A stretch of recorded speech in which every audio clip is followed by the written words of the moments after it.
I never expected to catch my own mother stealing from me on my wedding day. Yet there I stand in the corner of the Grand Horizon ballroom, watching Celeste and Sierra hunched over a stack of cream-colored envelopes. My champagne glass freezes halfway to my lips as Sierra's fingers deftly sort through cash and checks, tallying amounts in a small notebook while my mother nods approvingly. The room tilts slightly beneath my satin heels. This is supposed to be the happiest day of my life. Across the room, Elliot chats with his college roommates, his face relaxed and happy, unaware that my family is dismantling our future right under our noses. The champagne slips from my fingers. The glass shatters against the marble floor, sending crystal shards and bubbly liquid spraying across my ivory shoes. Several heads turn, but I barely register the stares. My mother and sister look up, startled, guilty expressions flashing across their faces before Celeste arranges her features into concerned, motherly worry. "Laurel, honey, are you all right?" she calls, sliding the envelopes behind her sequined clutch as if I hadn't already seen them. I cross the room, each step deliberate despite my shaking knees. "What are you doing with our gift envelopes?" Sierra shifts her weight, making herself smaller behind our mother, the same posture she's adopted since childhood whenever she's about to get away with something. "We're just organizing them for you, dear." Celeste pats the stack. "So many of our friends handed them to us instead of putting them in the card box."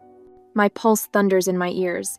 Last week at our rehearsal dinner, Celeste had made pointed comments about the wastefulness of even our modest $9,000 wedding while praising Sierra for her framed childhood photo gift, a lazy collage that took her all of 20 minutes to pose and assemble.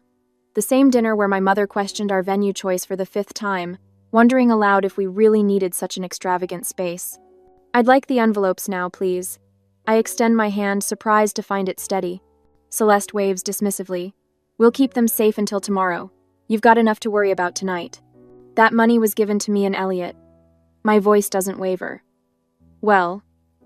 Celeste exchanges a glance with Sierra, who suddenly finds the carpet fascinating. "Your sister's in a difficult situation right now. That apartment of hers is just draining her, and with her 3rd career change coming up. You're keeping our wedding money?" The words taste bitter on my tongue. Celeste sighs dramatically. "Don't be selfish, dear. Sierra really needs this right now. It's only 60, 250. You and Elliot both have good jobs. $6,250. The exact amount we needed to finish paying off Elliot's student loans before starting to save for a house. They've counted it already. They've planned this. That's theft, I say, the word hanging between us like a blade." Sierra peeks around our mother's shoulder, eyes wide and watery, the same performance she's given since we were children. "Lori, please. You've always had everything so easy. My roommate just moved out, and I can't cover rent alone." "Easy?" The word nearly chokes me. "You think my life has been easy?" "Now, girls," Celeste's voice sharpens. "Laurel, we're your family. We're just holding this money because Sierra needs help getting back on her feet. It's what families do, they help each other." Sierra nods vigorously behind her, but I catch the small, smug twitch at the corner of her mouth. I stare at them both, suddenly seeing with perfect clarity the pattern that's defined my entire life. Sierra needs, I provide. Sierra falters, I step aside. Sierra wants, I surrender. The fluorescent lights catch on my new wedding ring as I flex my fingers, steadying myself. For the first time, I realize what's truly at stake here, not just the money but the final shred of belief that my family might ever see me as worthy of the same consideration they've always given Sierra. My hand stops trembling as I extend it again, palm up. The envelopes. Now. I say it loud and clear. When Celeste opens her mouth to argue, I cut her off. I said now. I clutch the envelopes in my hand, knuckles white against cream cardstock. Across the ballroom, my father stands with Elliot's uncle, nursing a glass of whiskey. The moment my eyes find him, Grayson's gaze skitters away like a cockroach caught in sudden light. His shoulders hunch forward slightly, the same posture he adopts when Celeste bullies him into uncomfortable situations. My heart thunders against my ribs. The steady rhythm of the string quartet fades to white noise as understanding crashes through me with brutal clarity. Not just my mother and sister. All 3 of them. They plotted this together. Even on my wedding day, I was never going to be the priority. "Laurel?" Elliot's cousin touches my elbow. "Is everything okay?" I manage a tight smile. "Family matter. Would you excuse me?" The hotel manager, a balding man with kind eyes, offers his office when he notices my trembling hands and the collection of envelopes I'm guarding. I follow him down a carpeted hallway past curious guests who pretend not to stare. Inside the office, Celeste sits comfortably in a leather chair, as though she's been invited to tea rather than caught stealing. Sierra perches daintily beside her, dabbing at dry eyes with a cocktail napkin. I remain standing, the envelopes clutched against my chest.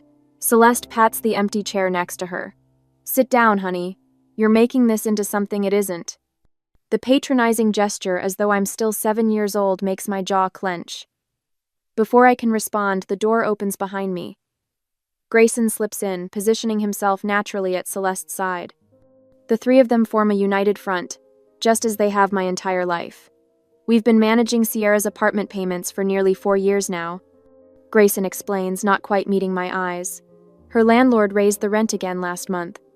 This would be her 3rd career change, Celeste adds, smoothing non-existent wrinkles from her sequin dress. The job market isn't what it used to be. Sierra sniffles dramatically. "I just need a little help with my credit card. It's only $3,000. $3,000? I repeat, my voice hollow. But you're taking $6,250 from us. The rest is for her new apartment deposit, Celeste explains, as if discussing the weather. The one she has now has terrible mold issues. The money they're stealing represents 8 months of careful saving. 8 months Elliot and I would need to add to our timeline for paying off his student loans.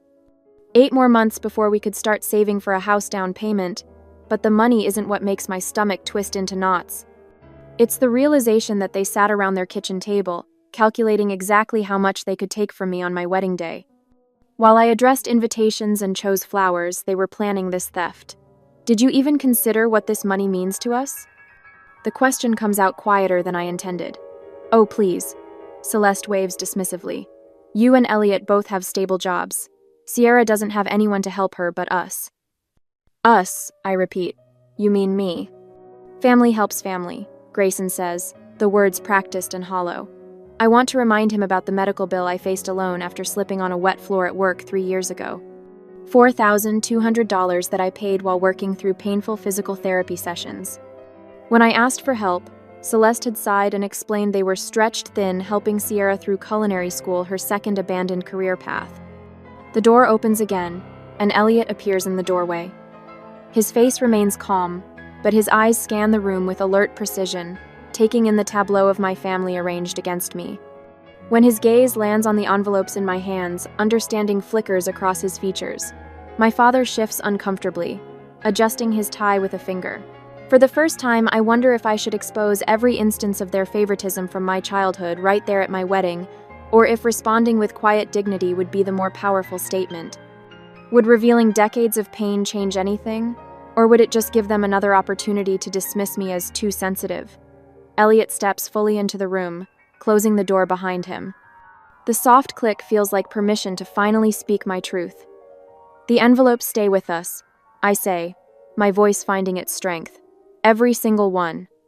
Laurel, be reasonable. My father starts, but falls silent when Elliot moves to stand beside me. The simple act, Elliot choosing his place next to me, rather than trying to mediate, speaks volumes. For once, someone in this room sees me as the priority, not an afterthought, not a resource to be drained for Sierra's benefit. Just me, worthy of defense, worthy of standing my ground. Sierra's face crumples into practiced tears, a performance I've watched since childhood whenever she didn't get her way. But for the first time, I don't feel the familiar pull to surrender, to smooth things over, to sacrifice my needs for family harmony. We're not discussing this further. I say, resting my hand on the envelopes. These gifts were given to Elliot and me to start our life together. Celeste opens her mouth to argue, but something in my expression stops her. Perhaps she finally sees what I've only just discovered myself, that her power over me has limits, and we've just reached them. And I will show them what I am capable of. Sierra's sniffling grows louder, like a faucet slowly being turned to full blast. She dabs at her eyes with a lace handkerchief, the same one our grandmother gave me before she passed. Wedding guests walking by the hotel manager's office slow their pace, necks craning to peek through the partially open door. Is everything okay in there? Aunt Patricia appears in the doorway, her concern painted across her face as her gaze darts between my tearful sister and me. Celeste springs into action with practiced precision. "Oh, Patricia, just a little family matter. Laurel is upset with us for trying to help Sierra." Her voice drops to a stage whisper. You know how she gets when she feels like she's not the center of attention. My jaw tightens as Aunt Patricia gives me a look that borders on disapproval. The familiar weight of being cast as the villain settles across my shoulders. I'm not upset about helping Sierra. I say, my voice steady despite the fury bubbling beneath the surface. I'm upset about them stealing $6,000 from my wedding gifts. Aunt Patricia's eyebrows shoot toward her hairline. Before she can respond, Elliot appears behind her, and she steps aside, allowing him to enter. The memory of last spring's accident flashes through my mind, slipping on freshly waxed floors at work. The sickening crack of my wrist against marble, not unlike the sound of my champagne glass shattering moments ago. Then came the bills, $4,200 for surgery and physical therapy. I'd called my parents, voice small despite my 32 years, asking if they could help with even a portion. We just put down a deposit on Sierra's apartment. My father had explained over speakerphone. Bad timing, sweetheart. I learned later they'd fronted Sierra's entire security deposit plus first and last month's rent, $7,800 total, for an apartment she'd abandoned 4 months later for a better opportunity in a different neighborhood. I'd worked through the pain, typing reports one-handed for clients while attending physical therapy sessions I scheduled during lunch breaks to avoid missing work hours. For 6 months, I'd eaten ramen noodles and canned soup to pay down that medical debt. No help offered, none expected anymore. That's when I started my journal, a record of every financial inequity, every dismissal, every time my needs were deemed less important than Sierra's wants. Not out of pettiness, but as armor against the moments when I'd question my own memory, my own worth. Elliot's hand finds my shoulder, his touch grounding me amid the chaos of the moment. "Remember what we discussed?" He whispers close to my ear. "We prepared for this." His steady presence reminds me I'm no longer facing my family's manipulation alone. My father steps closer, his wedding suit jacket unbuttoned, hands spread wide in that placating gesture I've seen 1,000 times. "Laurel, after all we've done for you." "Name one thing," I interrupt, the words bursting forth before I can stop them. "Name one thing you've done that you didn't do twice as much for Sierra." Silence falls across the room like a heavy curtain. My father's mouth opens, then closes. My mother's fingers fidget with her pearl necklace. Sierra stares at the floor. No one speaks. No one can answer. In that silence, understanding washes over me. I've been keeping score not out of pettiness or jealousy, but as protection against their constant gaslighting, their insistence that I was imagining the imbalance that defined our family. Elliot steps forward, his movements calm and deliberate. He reaches into his suit jacket and pulls out a slim folder I recognize from our wedding preparation meetings. "Mr. and Mrs. Whitman," he begins, his voice respectful but firm. "Laurel and I anticipated there might be some confusion regarding the wedding gifts." My mother scoffs, but Elliot continues undeterred. "We have documentation here, prepared by our attorney, regarding the legal ownership of gifts presented to us on our wedding day." He opens the folder, revealing neat stacks of papers. This includes a notarized statement confirming that all monetary gifts, regardless of who initially receives them, are legally the property of the married couple. I watch as my family's expressions shift. My father's face darkens with understanding. Sierra's eyes widen with dawning comprehension. But it's my mother's reaction that tells me everything. Her face drains of color as she realizes we came prepared for her scheme.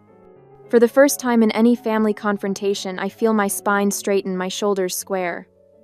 The hand that trembled earlier now rests steady at my side. My voice when I speak carries a certainty I've never felt before. "You taught me a valuable lesson growing up," I say, looking directly at my mother. "I learned to prepare for disappointment. The difference is, this time I prepared with evidence instead of just hope."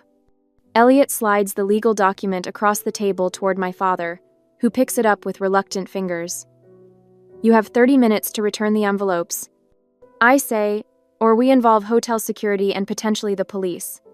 My mother's mouth forms a perfect O of shock, as she realizes this isn't a negotiation, it's an ultimatum from the daughter who finally found her voice. But this is not the end. They will realize it soon. The hotel office falls silent. My father's shoulders slump as he reads. Celeste snatches the paper from him, her eyes widening with each line. "You planned for this?" The disbelief in her voice would be comical if it weren't so tragic. You expected us to take what doesn't belong to you? Elliot finishes, maintaining unwavering eye contact with my father. We hoped it wouldn't be necessary, but yes, we protected ourselves. The room feels smaller now, the air heavy with unspoken accusations. My father's gaze drops to his hands, the fight visibly draining from him as legal reality sets in. This is ridiculous! Sierra erupts, her composure fracturing. Laurel already has everything. A husband with a good job, a career she actually sticks with, financial stability. She doesn't even need this money. The outburst hangs in the air, raw and revealing. Not about need at all, but jealousy. Mr. Patterson, the hotel manager who's been quietly observing from the corner, clears his throat. Perhaps I can offer a solution. As this appears to be a delicate family matter, I'd be happy to secure the gift envelopes in our hotel safe until tomorrow morning. Sierra's face flushes crimson. You don't understand. I have bills. That aren't Laurel's responsibility, Mr. Patterson finishes firmly. Our policy is clear regarding wedding gifts. They belong to the couple. My mother's lips press into a thin line as her scheme unravels in front of strangers. The public nature of their exposure clearly wasn't part of her plan. Laurel. My father's voice sounds tired. Can we handle this as a family? Without all this legal business? The question catches me off guard. For a heartbeat, I hesitate. Should I give them one last chance to make amends? Or was it time to finally break free from the pattern that had defined my entire life? Before I can answer, the office door opens. Monica appears, her bridesmaid dress slightly wrinkled from dancing, concern evident on her face. Everything okay in here? She asks, her eyes finding mine. Elliot mentioned you might need some support. The timing couldn't be more perfect. Elliot had sent for backup, anticipating my family's resistance. The realization warms me he truly understood what I was up against. We're just sorting out a misunderstanding about the wedding gifts. My father says quickly, his tone conciliatory where minutes ago it had been demanding. Monica's eyebrows arch. A misunderstanding? About whose gifts they are? Something like that, I reply, finding strength in her presence. Mr. Patterson steps forward. As I was explaining to the family, our hotel policy is quite clear. Wedding gifts are the legal property of the newlyweds. He gestures toward the envelopes. I'll have these secured in our safe until morning, unless you'd prefer to take them now. The safe would be perfect. Thank you, Elliot answers. Celeste's fingers twitch against her sequined clutch. My father begins backpedaling, his excuses flowing freely. We were only trying to help organize things, he offers weakly. A misunderstanding about family support. The wedding coordinator pokes her head into the increasingly crowded office, her professional smile faltering as she senses the tension. Is everything all right? Some guests were wondering about the cake cutting scheduled for 15 minutes from now. My mother seizes this final opportunity, rising to her feet with practiced dignity. Laurel? She says, her voice dropping to that familiar, threatening whisper. If you do this, if you choose this path, you need to consider what it means for your place in this family. The implied threat would have crushed me even a day ago. Now, with Elliot beside me, Monica at the door, and strangers witnessing my family's true colors, it lands hollow. Mr. Patterson collects the envelopes, each one a gift freely given to celebrate our marriage, not to bail out my sister's latest financial crisis. Grayson shifts uncomfortably. Perhaps we've all been too hasty. Let's discuss this tomorrow after everyone's had some rest. But the damage is done. In their desperate grab for resources they believe I don't deserve, they've revealed exactly who they are and who they've always been. Celeste grabs my wrist with manicured fingers, her nails pressing into my skin. The same grip she's used since I was a child to silence me during church services, to steer me away from toy store aisles, to control my movements at family gatherings. Her eyes water on command, a skill I've watched her perfect over decades. Laurel, she whispers, voice trembling with practiced vulnerability. If you do this, you're choosing him over your own family. Her eyes dart to Grayson, seeking backup. My father clears his throat, squares his shoulders beneath his rented tuxedo. The same posture he adopts when he's about to deliver disappointing news. Think about what you're doing, sweetheart, he says. Blood is thicker than water. Sierra hovers behind them, eyes wide and damp, bottom lip quivering. The performance she's given since we shared a bedroom with matching canopy beds, hers pristine, mine with crayon marks she'd made, then blamed on me. No one will understand why you're treating us this way. Celeste continues, squeezing my wrist tighter. After everything we've sacrificed for you. The hotel manager shifts uncomfortably near the door.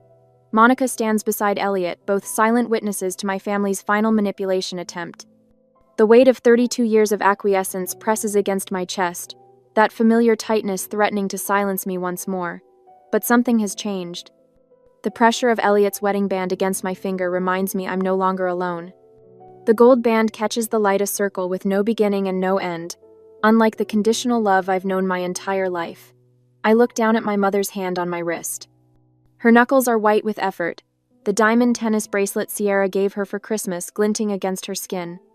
With my free hand, I gently lift her fingers from my wrist. I have documented every instance of favoritism towards Sierra since I was 14. I say, voice steady. Every Christmas where she received 3 times the value of gifts, every dance recital you attended for her while missing my debate championships, every car payment you made for her while I took the bus to 3 jobs.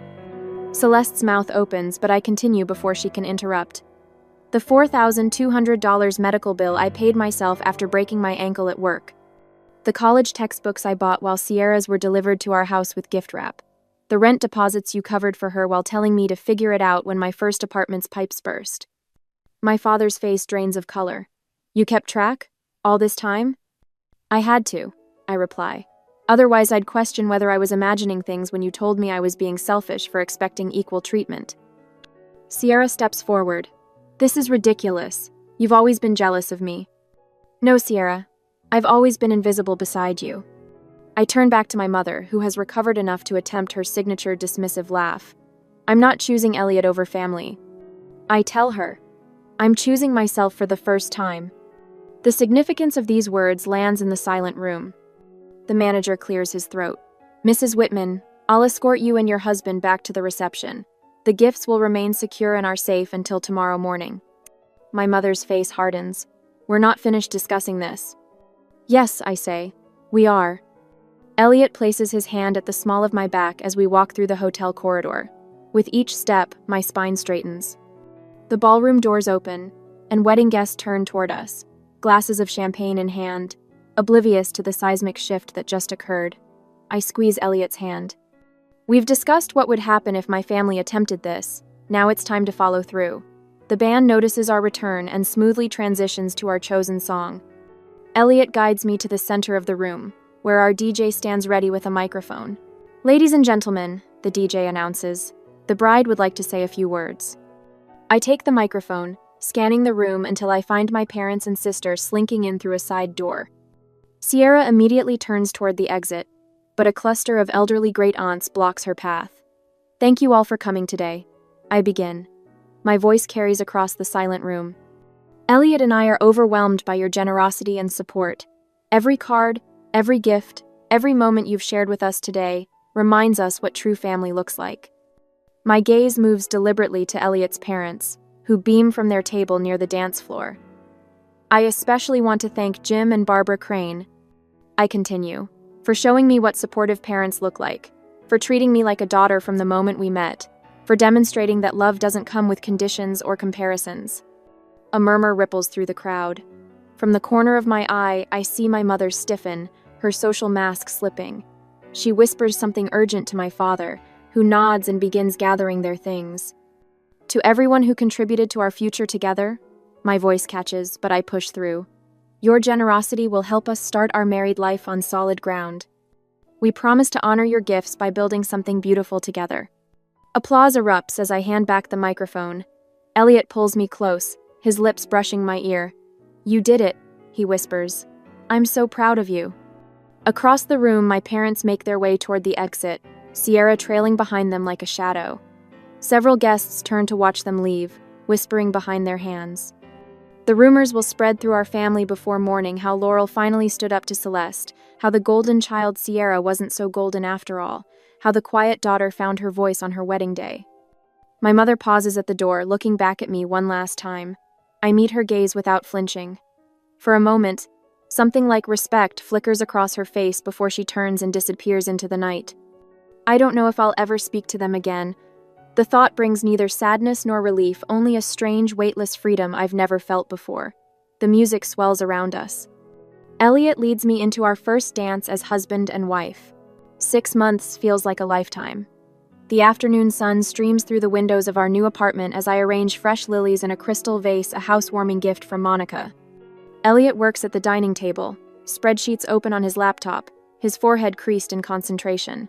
If we maintain our current savings rate, he says, glancing up at me with a smile that still makes my heart skip, we'll have enough for a down payment by next summer.